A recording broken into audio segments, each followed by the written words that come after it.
What's going on, everyone? Christian G from StrengthAddicts.com. Want to welcome everyone back to another great edition of Strength Addicts Radio. First and foremost, I'd like to thank our sponsors, and we have a few of them. They're all great. We have TokyoNutrition.com. That's Tokyo with two Ks, TokyoNutrition.com. They have a full line of supplements from pre-workout powders to amino acids. Make sure to join their mailing list and use discount code BUILDMUSCLE to save 10% off your purchase. Our newest sponsor I want to thank is Muscle Elements. Visit them at muscle-elements.com. Full line of supplements, including their delicious, simply known protein, The Truth. 100% natural, hormone-free, delicious protein and supplements at muscle-elements.com. If you're looking to build muscle and you really want to pack it on, I got to tell you something. You can go into these sports supplement shops around the country, but the reality of it is you're not going to find the supplements that are going to give you that lean muscle mass. If you're looking for the strongest legal pro hormones on the market today, I want you to visit primalabs.com and use discount code SA10, save 10% off your purchase. Also, a really important part of the day is breakfast. Everyone wants to start out the right way, and I can't tell you enough about myoatmeal.com. Over 22 billion combinations custom built by you. That's right, you build the oatmeal, you name it, it gets to your front door. You save 15% off if you use discount code SA15, and you will never get oatmeal from anywhere else. Also, if you want to kick it old school and you want to sort of switch up your protein sources, everybody's drinking whey, and whey is amazing, but if you want to switch it up, if you want to take a page from the golden era of bodybuilding, you want to try some great, pure, family farm raised egg white powder protein, check out sportprotein.com. Awesome family farm in Indiana. None of that factory farming stuff for them. Check them out at sportprotein.com. And again, of course, I want to thank all of our sponsors, because without them, we wouldn't be able to do these awesome shows. I got to tell you the truth. I'm blessed to have great sponsors. And today I am super, super excited to have IFBB Women's Pro Bodybuilder, Amanda Aivaliotis, with us. Amanda, how's it going today? It's going very good. Thank you, Christian, for having me. Absolutely. I've been trying to do this interview for a while now. You are incredibly busy. And, in our business and the fitness industry, being busy is a great thing. It means you're in demand. So today I want to talk to you. There's so many things I want to ask you. So like I told you earlier, I've got sort of like my canned question. And I think it's an important question. I want to ask you if you can take us back to when you very first got started training. I mean, who or what inspired you to start weight training? And then also piggybacking off that, if you could, tell us who or what inspired you to compete. Because, a lot of people go in the gym and build a physique, but could never get on stage in front of the judges and the fans. Actually, when I started training, I was very, very young. I was just turning 15. And so we're going back quite a few years, almost 31 years ago. And actually, with me, it was more to lose weight to get into a gym, but I love the look of muscle. And coming from a Greek background and the statues and looking at all that muscle, I just loved it. My older brother competed, Okay. and he was 2 years older than I was. And I went and saw his first show, and I got the bug. So at 16, I entered my first contest. Awesome. And, again, the whole competition thing, I mean, what was it like for you that first show? I mean, what was it? I guess your brother seemed to be very important in that, but I mean, what really got you on that stage? Was it just that? Was it? I was a very shy kid. And so when I went on that stage, I thought either I'm going to love the stage or I'm going to hate the stage. And I never knew what was going to happen. So I sort of created my own routine, had some help dieting, Okay. and it, I got inspired because I thought, you know what, I've already made a transition to see how the muscles start growing, and I want to present that on the stage. And then once I got to the stage, I loved it. I loved it and wanted to continue on. Awesome. Now you're from Canada. I believe you live in Toronto today, correct? Yes. Canada is one of those things, I grew up in Florida and then I moved to Michigan, and I've always had a lot of Canadian friends, and Canada's always been to me like just like this really interesting country that's to our northern border, obviously, but it's huge. I mean, a lot of people don't know this. It's bigger than the United States. It's actually second only to Russia. It's a huge country, but it has a very small population. I think it has about like 35 million or something like that. What was it like for you competing in Canada?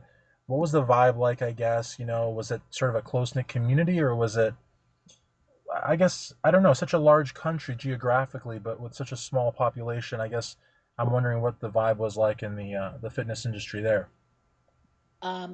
It was when I first got into it, women's bodybuilding was not very popular. Okay. So in Canada, it was actually less welcoming for the general public. But the bodybuilding community was close knit, and especially the different provinces. So, you have your Ontario province, which, was different than Quebec. So the Quebec, they sort of segregated themselves from the Ontario. So you were more like provincially, you were close knit. As a country, not so much. And it was always the East versus the West, or, Ontario versus Quebec. And so it was really a different kind of vibe. I found when I competed in the States, it was they stuck together more. It didn't matter what state you were from. It was just you were a bodybuilder. Absolutely. Well, it's interesting too because I think, correct me if I'm wrong, but I think even in the 90s, Quebec almost split from Canada, right? I mean, they came pretty close. So I Yeah. think that I can totally understand the territorial nature of Canada. And I guess here in America, we have it too, sort of like East Coast, West Coast. The East Coast people like to say the West Coast people don't train legs and such like that. It's like little rivalries and that kind of thing. But when Yes. you came over to America, it's cool that the Canadians were like a lot closer knit. In fact, I recently did an interview with Zoe Lindsay, and she actually also sort of went the route you did to get the pro card, going to the North Americans.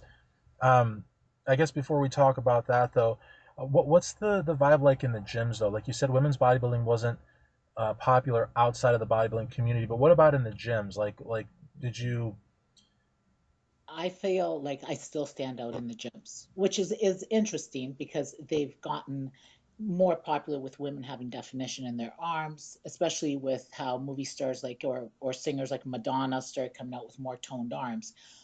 But in the gyms, if you're a little bit too muscular, you're noted differently. You're approached and saying, "Why do you want to do that?" Right. And to me, I smile because I find it a body art, not necessarily, I'm building muscle to look like a man. I'm building muscle because I find it artistic. Absolutely, and I'm actually going to ask you about that in a second. But before I ask you about that, and I hate to be so structured because I'm really not the structured type, but uh, in terms of bodybuilding itself, um, in terms of your physique, how Yeah. would you um, how would you describe your physique? In other words, were you one of these like genetic freaks that everybody hates that they just like look at the weights and they build a physique, or did you really have to work at it to make the improvements? I've really had to work at it. If the amount of protein and like my diet has to be on. I always had genetics to be a heavier child, so I had a high body fat percentage. So you never lose those fat cells. You only lose the fat droplets out of the cell. Um, Hmm. so for me, it was A, difficult to get ripped, and B, um, because I've got longer limbs and longer muscle bellies, in order for me to project the size, I've had to work a lot of years and very hard, but I love the hard work. I love the journey. So I Absolutely. don't mind, pumping it up and putting in the time and putting in that dedication because to me, I think that's a bigger accomplishment and than actually the final product.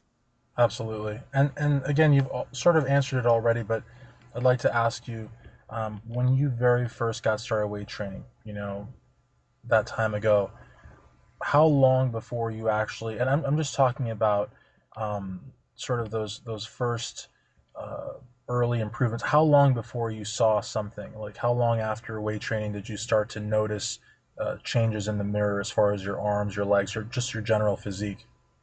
My legs were easier to come along, but I would say within the first 4 to 5 months, I started seeing a good amount of improvement. Um, but I did compete my first show after a year of training. Okay. But I dieted down to the nitty gritty. I dieted right down that you had to see the muscle. Exactly. Now it's kind of like, we went forward, we went back, now we're going to go forward again in terms of what we were talking about. You had said that you're not, by building muscle and building this physique, you're not trying to be a man.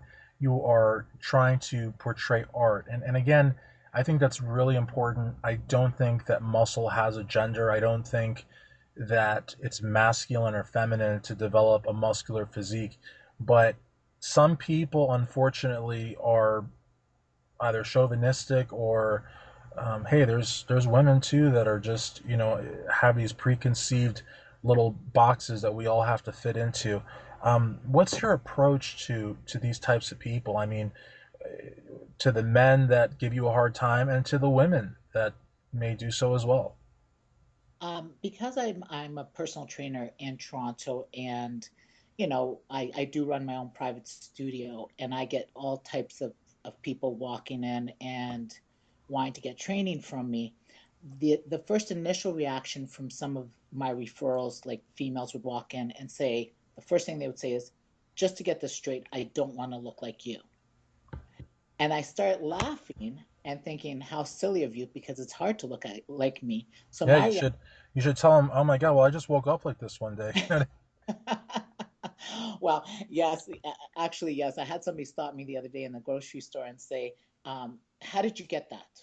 And I said, "Well, it was on aisle 3 over there. So if you want to go purchase a set of muscles." Right, Um, but other than that, when they do say to me, "I don't want to look like you," I always look at them and say, "Don't worry, you will never look like me."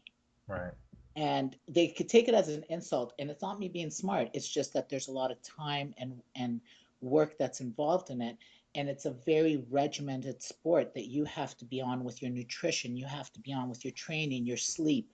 And once they find out and they know more about me and how regimented I am, they said, "You're correct, I could never be like you, because this is a lot of work to do." But do you think, and I hate to interject, which again is a fancy way of saying interrupt, but do you think that it's a lack of initiative on their part, or do you think maybe it's a lack of self confidence? Because to look the way that you do, an elite level women's bodybuilder, yes, takes a lot of work. But at the same time, they have to be able to put up with maybe an unsupportive husband, maybe ignorant coworkers, maybe family that claim to love them only so long as they basically do what they want them to do. In other words, I think it takes a lot of boldness and self confidence to do it. Do you think these women have that, or do you think it's just a lack of initiative on their part? Uh, I really think it's actually ignorance, because they don't realize they're putting themselves in a box of women have to look and portray a certain way. Right, And so for myself, who has these 16-inch arms and putting on a nice fancy dress and saying I can look as good as anybody, it to them, they don't quite get that. It's like a true paradox. It's like, how can she be muscular but still look feminine in that dress? So I think a lot of people stick to little boxes that they need to be in life, and they don't step outside those boxes and say, you know what, I want to do this, or I want to, there is the few that do that, but a lot of them, and the ones that I train, I know their personalities. Let's just say, like, if their man works and they're at home with the kids, they have to be portrayed in a certain box and say, well, I have to do A, B, C and be a housewife, or I right. have to, be the working woman that looks like A, B, C. So it does take a different personality to do what we do, definitely. And now I think with more awareness and people that educate them, like myself and other female bodybuilders, and if we can go out there more and people listen to your interviews, they'll know that we're real people that work hard and are will be accepted more, and maybe their outlook on female bodybuilding will change, and they won't be afraid to build that extra muscle. Absolutely. Because, in the 1980s, when women's bodybuilding came to the scene, women bodybuilders were very much pioneers, and they were very much, groundbreaking. And today, I think that the women that are still women's bodybuilders, that is to say, the women that are proud to be in the division, that are not going to leave the division, they're also pioneers because there's four other divisions right now, Yeah. and I would argue that women's bodybuilding is probably uh, the least popular of the five right now in terms of media support, in terms of sponsorship. So, again, once again, those few women that are women bodybuilders are pioneers, very much like the ones in the early 1980s. Because to be a women's bodybuilder today, you've got to pay a lot of dues, and there's no guarantee of any light at the end of the tunnel. You do it because you believe in what you're doing, nothing else. Yes. And in all honesty, um, every female should have a choice to what extent they want to build their bodies. And so all these different categories that are put about, like from bikini to figure to physique to female bodybuilding, give choices to every female to say to what extreme do you want to take it to. For myself personally, um, I don't know how to say you can't be too ripped Okay, or you can't be too big. Now, I sure. know how to be too big for my particular physique. So I always say there's a point where somebody has, gone beyond, and whether they're male or female, that they've gone overly muscular to what their physique can handle, and now it's making them look blocky. But because I'm an old school bodybuilder and I've been, competing way back, and then I took a 15-year retirement. When I used to judge, and I did judge, they used to say, you know, one, how muscular are they? Two, how lean they are, and three, their physique, the tiny waist compared to the shoulder girth, compared to, the legs, and do they have that V taper? So I truly believe that it's great to have all these categories and give females a choice. But for me, I will always be a female bodybuilder. For the simple fact is, I want to go to the extreme that I can take my physique to. If I can get ripped and there's more veins coming out, the more power to me.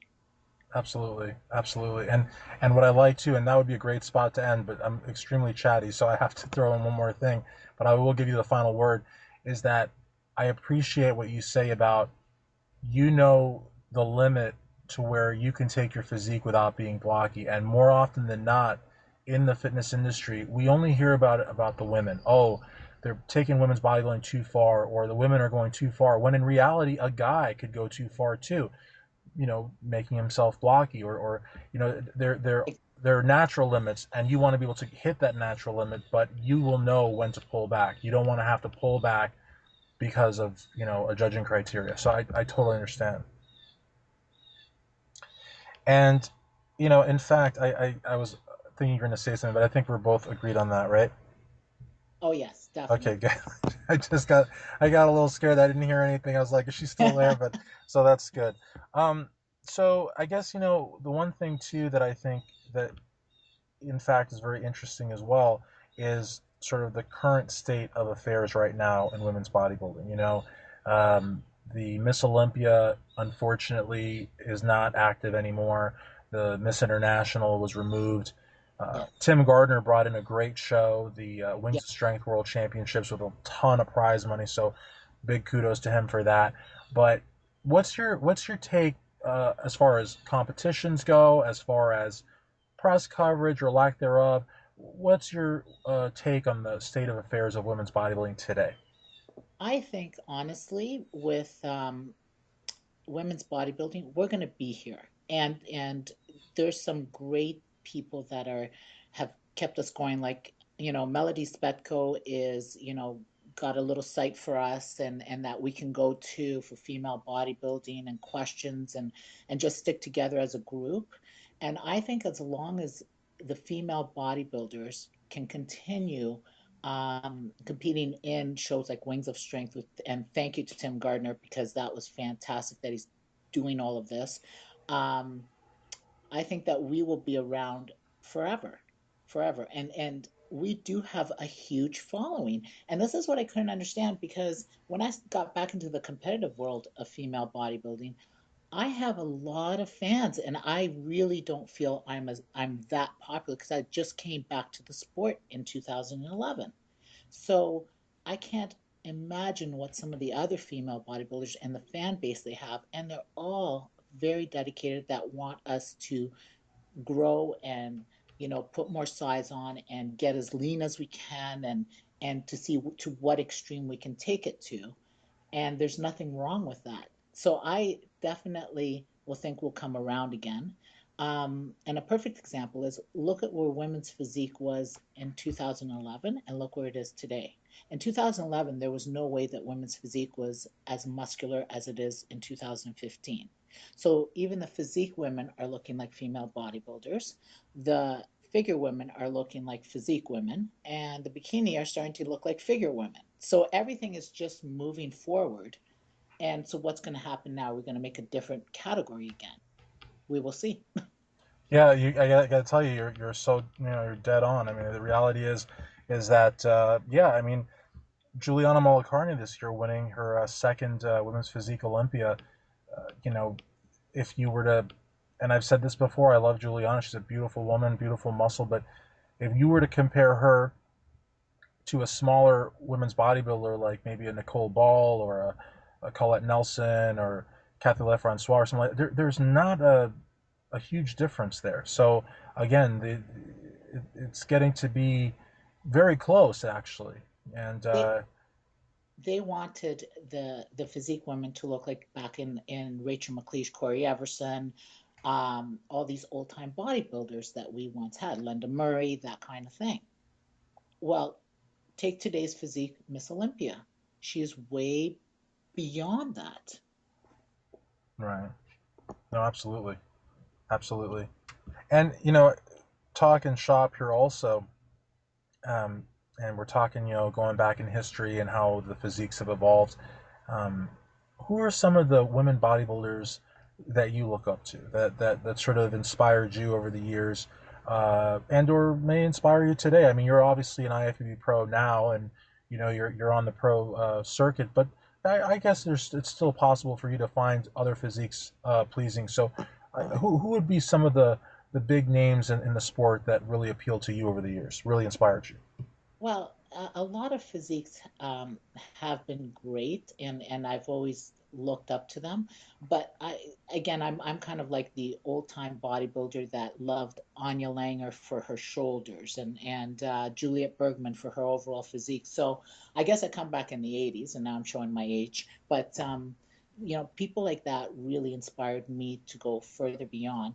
And nowadays, it's different. People like Iris Kyle, even though she retired and rumor has it she's coming back. Yep. She has a fantastic physique. You cannot take that away from her. Like, she's got the tiny little waist, the flaring shoulders, all of that. She gets lean. She presents, you know, great stuff on stage. There's a lot of women I do look up to, but those are just a few. Right. Now, I hate to give you, we talked about a lot of the things we're going to talk about, and I'm all about that. Can I ambush you? Can I give you one ambush question? You don't have to answer it. I'll ask you, and if you can pick the person, and if you don't want to pick, you can just be like, pass. Is that okay? Yep. Okay. Because I think this is the most controversial question that I could ask a professional women's bodybuilder, and I want to ask you. So here goes. In your opinion, who Yep. is the better Miss Olympia, Iris Kyle or Lenda Murray? You can I would say pass. Remember, you can pass. no. I will answer that. I will say Linda Murray. Wow. Yeah, Why? because I find Linda Murray was a little bit more her attitude and her approach and just Iris Kyle was fine as a physique woman. Like her physique was phenomenal and muscular and everything else. Linda Murray put a little more pizzazz to the stage. I really thought Lenda Murray had a better stage presence, had a better um, social aspect on talking to people. That's just my personal opinion. Gotcha. Gotcha. I had to. Because we were talking so much women's bodybuilding, I had to ask you that.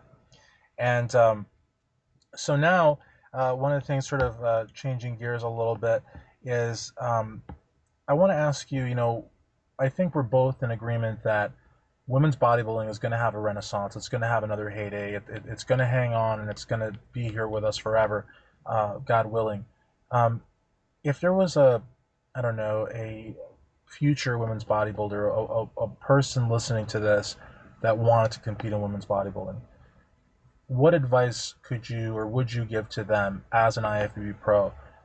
What would you say to them?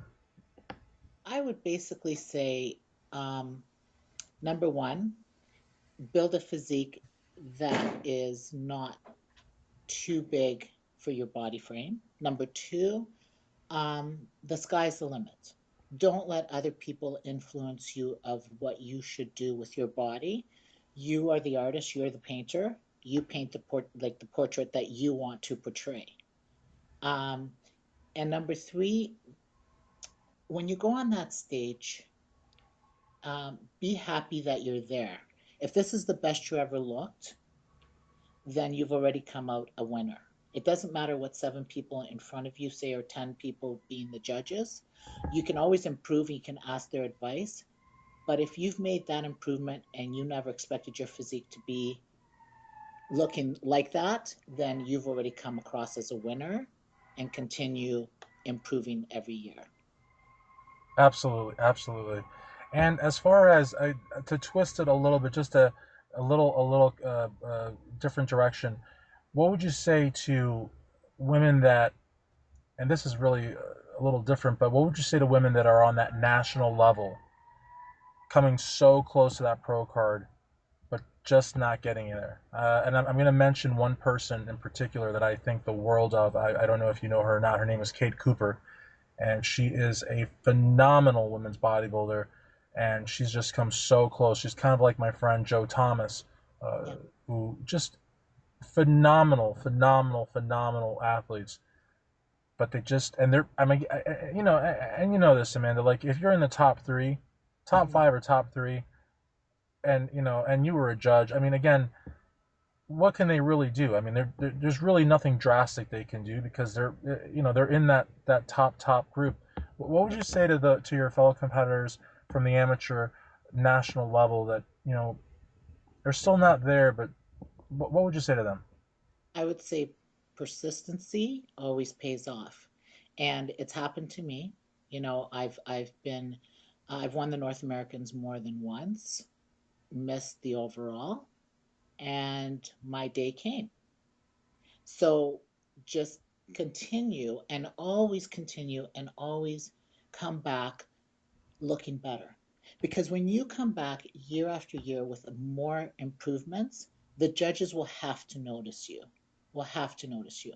So each year that you come back, you make an improvement. You get leaner, you get harder, you get a little bit more shoulders or whatever's lacking. And you build that up, that judge will notice and they will say, wow, she's come back again and she looks better, and they So have no reason but not to reward you with that pro card. excellent. Now there's one more interview type question, but I want to throw one more ambush question at you if I could. Is it Yeah. okay? Um, you and Zoa Lindsay both took your pro wins or got your pro cards at the North Americans. Yes. She competed at Canadian Nationals and then went to North Americans. Did you ever try your hand at Canadian Nationals, or were you always sort of about the North Americans? I've always loved competing in the North Americans. My first bug was in 1995 when I competed in the North Americans, and I found that the publicity was um, a lot bigger. So to get my pro card at the Nationals and the Canadians, there isn't as much media or you don't really know the person as you do getting it in the North Americans. So I did compete in the nationals once since I came back in 2011, but my heart was really in winning the North Americans. Awesome. And in fact, you won I believe you won the 35 plus. You Yeah, came the first. You got max. the overall, and then in the heavyweight, you got, I believe, second, correct, in Correct. 2014, which is Yes. phenomenal. Um, the last question, sort of real interview content based question I have to ask you, deals with the fans. Yes. The bodybuilding press is notorious for, I don't want to say mocking, but they kind of like ridicule a little bit the what they perceive to be the stereotypical women's bodybuilding fan, or otherwise known as a schmo, I guess. But yet, I've known a lot of women bodybuilders throughout the years, professionals, that have said that their fans are actually very respectful, very nice people, very supportive. So I guess if you could talk to us about the good, the bad, and the ugly of women's bodybuilding fans in your experience. Okay. Well, first of all, the typical schmo, as people would say, is usually an individual that appreciates a muscular woman and and likes the vascular look, the more muscular part. And if you go deep into their psyche of why they like that, they're more into like cartoon characters and what do we as female bodybuilders try and be is a cartoon character. So a schmo just appreciates the hard work and involving in what the look is. I don't think everybody's a schmo. I don't think they're just categorized as fans with a fetish of female of a character. Um, Now there's the people that appreciate the hard work and the dedication that's put into it. And I get a lot of those fans that say, you know what, you look amazing. We also get a lot of fans that are, you know, males or females that are trying to get big themselves Sure. and appreciate the hard work behind it. So I think we're ridiculed with a lot of schmo fans because that's just a small percentage. And when people say, when I ask people what really is a schmo, like mm, there's a lot of men that have fetishes over female muscular women. I'm married. My husband's a bodybuilder. He's always appreciated. He's the one that got me back into bodybuilding, That's awesome. but he's not a schmo Of course. Yeah. or considered a schmo. He's a man that loves muscle and appreciates a muscular woman. And Uh, so I get a lot more of that than what a schmo would be. Um, I think the fans are great. I think honestly, I appreciate every compliment that comes towards me, and because it just revs me up to train harder and be better. And whether it's coming from somebody who has a fetish for female bodybuilders and muscles, or if it's coming just from the person that says, wow, you know, I really appreciate your work because I'm trying to train and get bigger myself. Absolutely. And that's something that I tell a lot of the male bodybuilders, especially the ones that are coming up, and even the ones, unfortunately, there are some that are a little homophobic. I tell them, listen, at the end of the day, if let's say you develop a gay fan base, it doesn't mean you're gay. As long as they're respectful, which they always are, or generally are, then what do you care? A compliment is a compliment. It inspires you. It shows you recognition. It shows you kindness. And so again, if some of your fans are fetishists or whatever, or if they're just looking to put on size, at the end of the day, I think the important message is if they're respectful, which I think I've got to emphasize that because there are some, very few, but I'm sure there's a few that are not respectful. But as long as they're respectful and they come at you the right way, then like you said, those are you can't get enough compliments. Yes, and I also feel that it's up to us to dictate how we want the conversation to go with our fans. And I've had nothing but respectful fans. Absolutely. And now for the next two questions as we wrap up the interview, and I really have appreciated it so much. It's been awesome.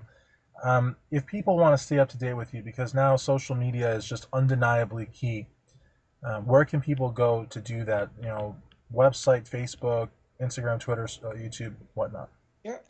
My website is thetravelingtrainer.com. Thetravelingtrainer.com. Very cool. Yes, and that's Canadian with two L's traveling, Okay. not the American way. Gotcha. And also, I'm on Instagram under Amanda Aivaliotis, and I'm also on Facebook. Excellent. And you have like an athlete page, or is it a personal Facebook? It's just a personal page, Gotcha. but my fans are very personal and close to me. Very, very cool. And the last question, the most important question of all, is who would you like to thank for where you are today? I think that's got to be the most important question. There's a lot of people I'd like to thank. I have a great business and good clients and good friends that are important. My husband, who got me right back into training and getting me on that competitive stage. He's also coaches me. He's a great guy that way, and everybody. Like I've got a good family behind me. My two brothers and their wives and my mom. My mom, typical Greek woman who doesn't want me to train and get muscular anymore, but at the end of the day, she doesn't mind. And at the end of the day, I'm sure she's very proud of you as well, which is awesome. That's right. That's right. But yeah, a lot of people, and they've just been very supportive. Excellent. Well, listen, I really want to thank you for doing this interview. I'm going to do my best to get it up tonight. I always say that always usually takes 24 hours, but I'm going to really try to get it up tonight. No Again, problem. thank you so much. Thank you for having me. Absolutely. For IFBB Pro, Amanda Aivaliotis, Christian Duke, StrengthAddicts.com.